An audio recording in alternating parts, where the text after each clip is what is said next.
Hutchison. Dr. Dorris J. Hutchison, a 1940 honor graduate, has had a distinguished career as a physician, scientist, and medical researcher at the Memorial Sloan Kettering Cancer Center in New York and as a professor at Cornell University. She served as a lab assistant for Dr. L.Y. Lancaster while completing her undergraduate degree at Western.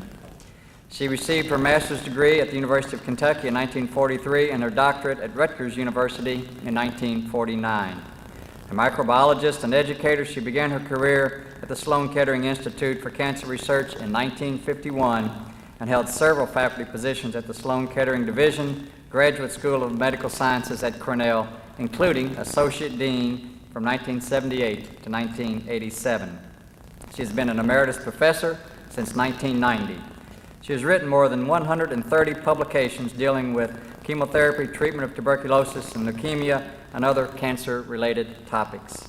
She's included in Who's Who in America, American Men and Women of Science, and Who's Who of American Women. She was the L.Y. Lancaster Lecturer at Western Kentucky University in 1988. Her accomplishments as a researcher and educator were recognized in the form of the Dorris J. Hutchison Graduate Fellowship at the Graduate School of Medical Science at Cornell University. I've had two very timely announcements to make regarding Dr. Hutchison. The first is that she recently established the Dorris J. Hutchison Scholarship Fund with the College Heights Foundation, and we're so proud of what that scholarship will mean to future students who we hope follow in her footsteps. This endowment will provide scholarship opportunities for students attending Western and pursuing a degree in the sciences. What a marvelous gesture. The second announcement is today is her birthday, and happy birthday, Dr. Hutchison.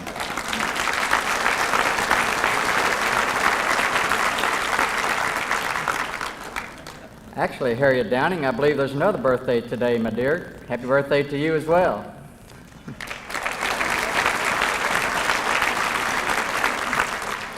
On behalf of all of us in the Western Kentucky University family, we are proud and honored to thank you, Dr. Hutchison, for your generosity, for your work, for your contribution to science and to our society. And if you'll move your attention to the screens, let's learn more about Dr. Dorris Hutchison. Dr. Dorris J. Hutchison embodies the pioneering spirit. A noted scientist and medical researcher, Dr. Hutchison blazed the trail for women and left her mark on modern medicine. Educated in a four-room schoolhouse in Carsville, Kentucky, Hutchison credits her father, a merchant, for instilling in her a love of learning. But her love of science didn't blossom until her sophomore year at Western in the late 30s with her introduction to microbiology.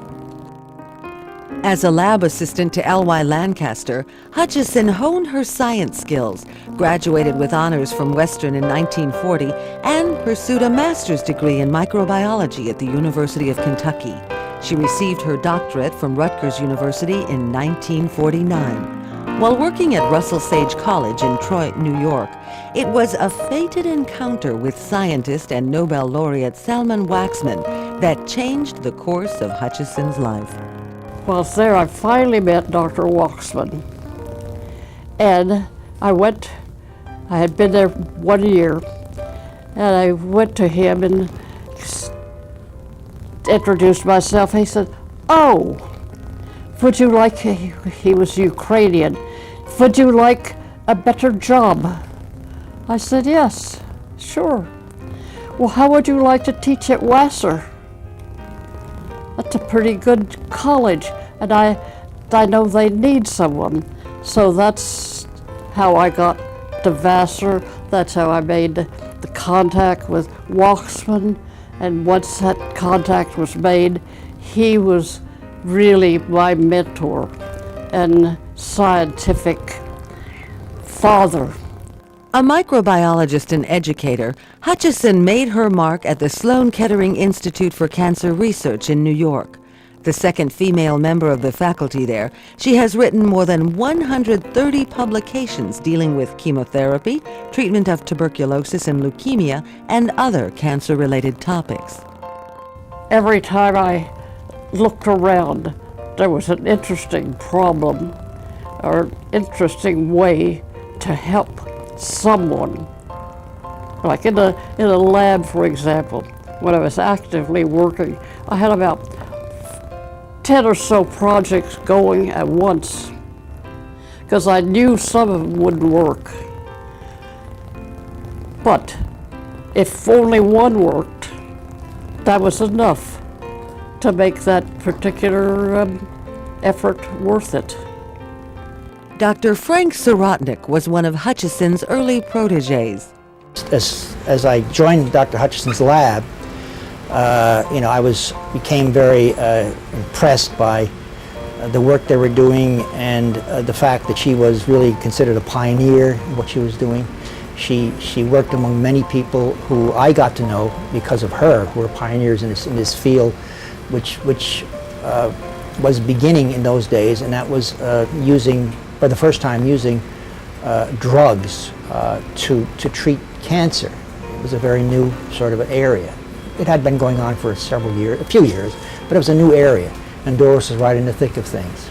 I consider myself extremely fortunate to have done what I've been able to do, not only in my professional life, but in my, I call it my extracurricular activity life. And I guess I should say the educational part also. 2003 Hall of Distinguished Alumni honoree, Dr. Dorris J. Hutchison. Thanks to all of you for coming. What an honor. When I started here, I put my first feet on ground in Bowling Green, Kentucky in 1936. And I left 4 years later. But I left a hometown that was wonderful. It is now more wonderful, and many of those people are here. Now, how did I get to Western? I came in a truck. It was an orange carrying truck, 14-wheeler, from Miami to Chicago. The driver happened to be the stepfather of one of my guests today. Maxine, thanks to your Ollie, got me here. But then on the other hand, she married a guy who tore down my house. And I have never forgiven her for that. But we are going to Carsville to reconstruct and rebuild that little village. Now let me say a bit about Western.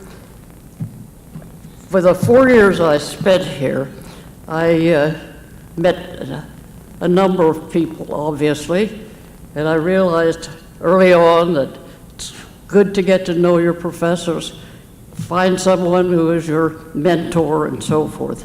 That was Dr. Lancaster, but I had a few others before him. I have no time to mention, and I apologize, but at any rate, my 4 years here just laid the groundwork. It led me, as the film has shown, to Rutgers University, where I worked with Dr. Selman Waksman, who eventually won a Nobel Prize. And he was, as I said in the film, he was my mentor. While there, I was able to work on the development of antibiotics, because penicillin had just been used clinically. A new type of organism had been isolated that produced a different kind of antibiotic. It wasn't named antibiotic in those days, but I was involved in the naming or the development of that word. And I won't give you a quiz on what it means. But at any rate, I was able to work because of the kind of area and the things we were doing with practically every pharmaceutical company in the United States. and in Europe and in Japan, which gave me eventually the opportunity to use those techniques when I went to Sloan Kettering Institute in its very, very early days. So the problem that when I got to Sloan Kettering was similar. Do you know these various companies? Do you know these people? Yes, I do. Well, that gave me the entree to an awful lot of very exciting trips, foreign and national. And as a result of that, I was able to develop the use of several new drugs, the treatment of cancer, especially leukemia, because that was the area in which I had been assigned, or had been, let's say, hired to do. And I was able to study the problem of the development of resistance to a drug that is still used, which is called methotrexate. Now, many of us are involved and have family members or someone who has had some form of cancer. But I must say that in 1951, children with acute leukemia were expected to live 2 months after diagnosis. Within about 25 years, the word cure was a good word. We were always very cautious, because if we mentioned cure and some newspaper reporter got it, it was chaos. I mean, the sadness and the coping and dealing with families who had children with such a disease were, really devastating to a researcher, because you just can't do so much so soon. But at any rate, we do say safely, acute leukemia in children is curable. Also, I was able to develop a compound similar to methotrexate and get it tested. We tested it in a lab at all levels for safety, for every requirement that the Food and Drug Administration puts upon anyone working with something that eventually is going into a human being. And I must say, it was what a thrill to get the first drug, or one of the first drugs I worked with, into patients. Now, I mean, I was excited coming to Western, I was excited going to this and this, and to Rutgers and so forth, but you can't imagine, and I'm excited now, you can't imagine what it feels like to think, maybe from a bench to bedside has been successful. Well, unfortunately, the Food and Drug Administration requires that if one develops a new drug and submits it for use, it must be better than anything we have now, because what we have now has already passed all tests and is being used in patients. So why go through that process with a similar agent? So the antimetabolite that I developed was put on the shelf, so to speak. But it was an experience. Also in the same line, there is another disease called osteogenic sarcoma, which is a type of bone cancer, but it's quite related to the leukemias, and it's considered a disease of children. Through experiments we devised in the laboratory using both bacteria and mice. Incidentally, My lab was using somewhere like 1,000 mice per week. Anyway, I think that's a lot of mice. It certainly is.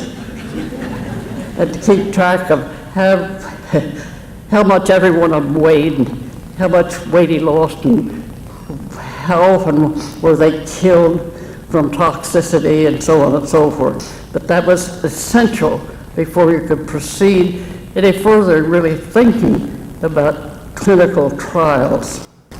And the Food and Drug Administration gets a lot of guff, I know, but at least it keeps us from being fraudulent and so-called quacks in the treatment of cancer. But to get back to the osteogenic sarcoma, that disease can be cured now through the use of several drugs. It's not just one drug anymore. It's like a drug cocktail, a whole mixture, but given at different times, as many of you may know. But the use of a metabolite that prevents toxicity or lethality from a high dose of methotrexate, for example, can reverse the toxicity of the drug to, in essentially, to zero if it is given at the right time, the right hour.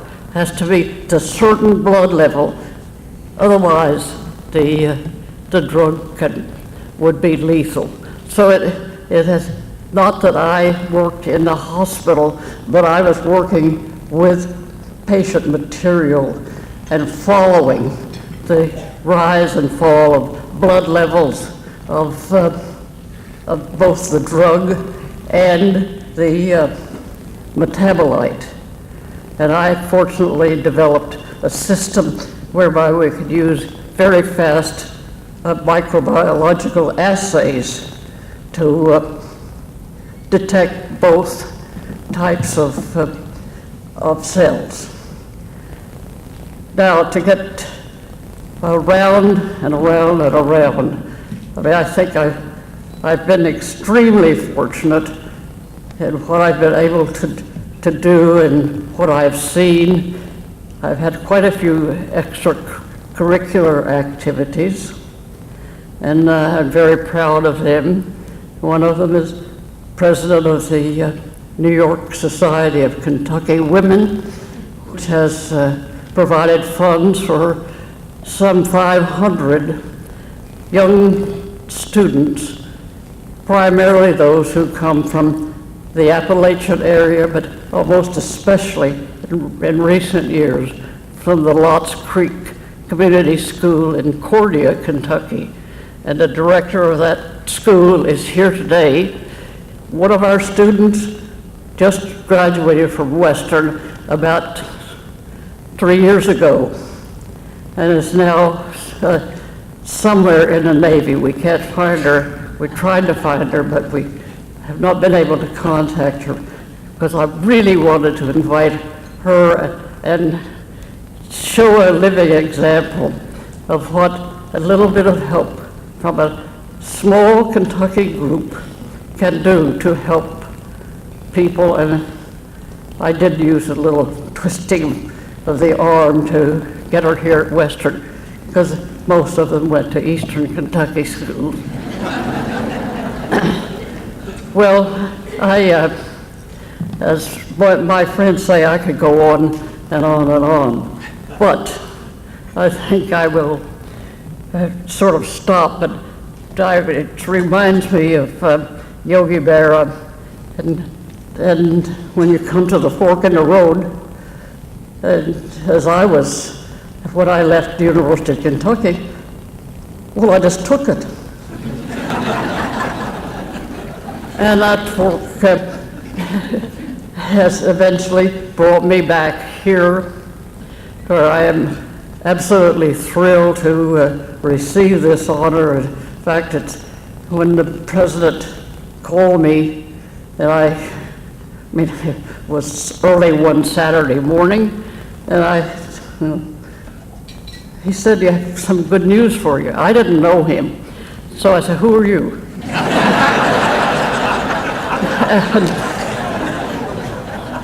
But once he identified himself, I was willing to listen to him.